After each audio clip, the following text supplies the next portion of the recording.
A country with over 1 billion people, thousands of years of history, and the world's spiciest food. But behind the saris, samosas, and sacred rivers is a military that's so vast, so capable, and so battle-ready, you'd think it was coded by a Marvel villain.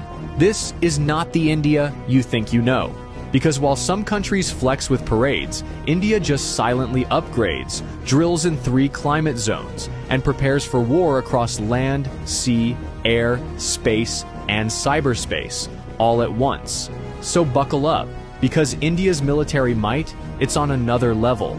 Let's talk geography, because India doesn't live in a quiet cul-de-sac. It's in the world's most intense neighborhood. To the north, you've got China, nuclear-armed, high-altitude, and constantly eyeballing mountain borders. To the west, Pakistan, with decades of tension and history that could fill its own Netflix series. To the east, jungle borders with Myanmar, insurgent hotspots, and some of the toughest terrain on Earth. And to the south, the Indian Ocean, where everyone from the US Navy to Chinese submarines likes to just hang out. In other words, India is surrounded by drama. But here's the twist. While most countries would freak out, India builds a defense force designed for permanent pressure. Because peace is nice, but being unbreakable, that's better. India's army isn't just big, it's seasoned.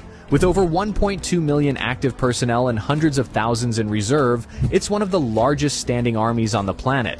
But this isn't just about numbers, it's about experience. While some armies do war games in the desert once a year, Indian soldiers are literally fighting real skirmishes in the Himalayas, guarding borders at -30 degrees Celsius, and tracking insurgents through monsoon-soaked jungles. Imagine doing combat patrols with frozen eyelids or humidity so thick your socks turn into soup. That's Tuesday in the Indian Army. And then we get to the elite units. Para-SF, India's special forces that train to jump into war zones from 30,000 feet up. They go behind enemy lines and vanish like a WhatsApp status. Ghatak platoons, the army's pointy end of the spear. First in, last out, always loud. RR, Rashtriya Rifles. Fighting counterinsurgency operations 24/7. Not hypothetical, not training. Real combat, real bullets, real stakes. And they're not just trained for ground warfare. They're trained for multi-front conflict, from urban environments to mountain peaks higher than most planes fly. You want gritty?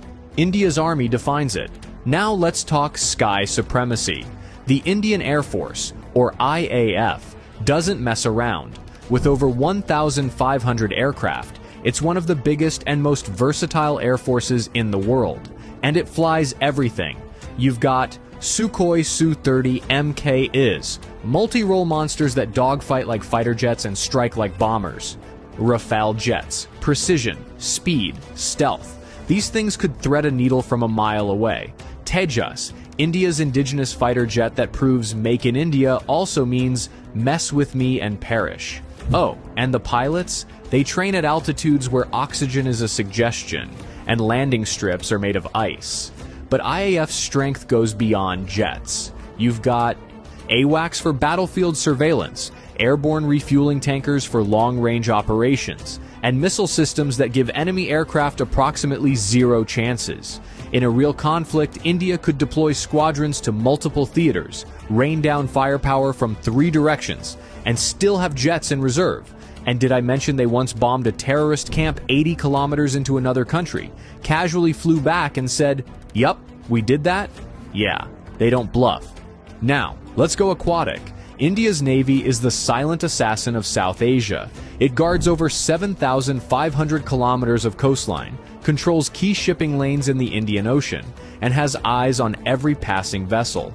We're talking aircraft carriers, INS Vikrant and INS Vikramaditya, stealth destroyers, frigates, corvettes, and landing ships, and nuclear submarines that can launch ballistic missiles from under the damn ocean. The Navy doesn't just protect, it projects. It performs joint drills with the US, Japan, Australia, France, you name it. Why? Because India knows something every superpower knows too. Whoever controls the Indian Ocean controls trade, and India has home field advantage. Plus, if things ever go nuclear, the Navy has INS Arihant, the nuclear-powered submarine with second strike capability, meaning, even if everything else is taken out, India can still end you from under the waves. Their missile arsenal is no joke. Agni series. These are not firecrackers. They're long-range nuclear-capable ballistic missiles. BrahMos, one of the fastest cruise missiles in the world, co-developed with Russia. It hits targets faster than most people hit the snooze button. And they're not stopping there.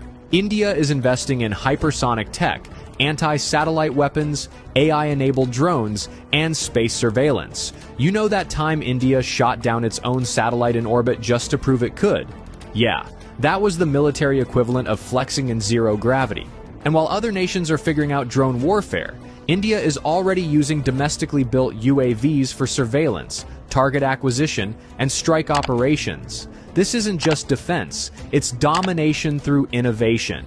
Not all wars are fought with bullets. The country knows the next major war could start with a keyboard, not a gun. So the country is building one of the most formidable cyber defense and cyber offense teams on the planet. They've got CERTIN, India's Cyber Emergency Response Team, RAW, the shadowy foreign intelligence agency that makes MI6 look like the Scooby-Doo gang, NTRO, the tech spy wing that focuses on signals intelligence, satellite interception, and cyber espionage. From protecting infrastructure to disrupting terror networks, India's digital warriors are already fighting tomorrow's wars. Today. Here's the final boss level. India isn't just armed, it's nuclear armed, with a doctrine of no first use, but a guaranteed second strike that could end cities. With a triad of nuclear delivery systems, land, air, and sea, India ensures that any attack ends in instant regret. But the real strength? Resilience. India has fought multiple wars, faced insurgencies, and bounced back from terror attacks without crumbling. Its soldiers are battle-tested, its people are proud, and its doctrine is clear. We don't want war, but if you bring it, we finish it. So, yeah, next time someone says India is just software engineers, spicy food, and spiritual gurus, remind them it's also one of the largest, most experienced militaries in the world, a nuclear power with cutting-edge tech, a regional powerhouse with global reach, and a nation that trains for every possible threat, just in case the unthinkable becomes real. And while India believes in peace, it's fully prepared for war. Hit that like button if you learned something new. Subscribe if you want more military deep dives like this. And remember, never underestimate quiet strength, especially when it has 1.4 billion people behind it. Until next time, stay smart, stay curious, and maybe don't pick a fight with India.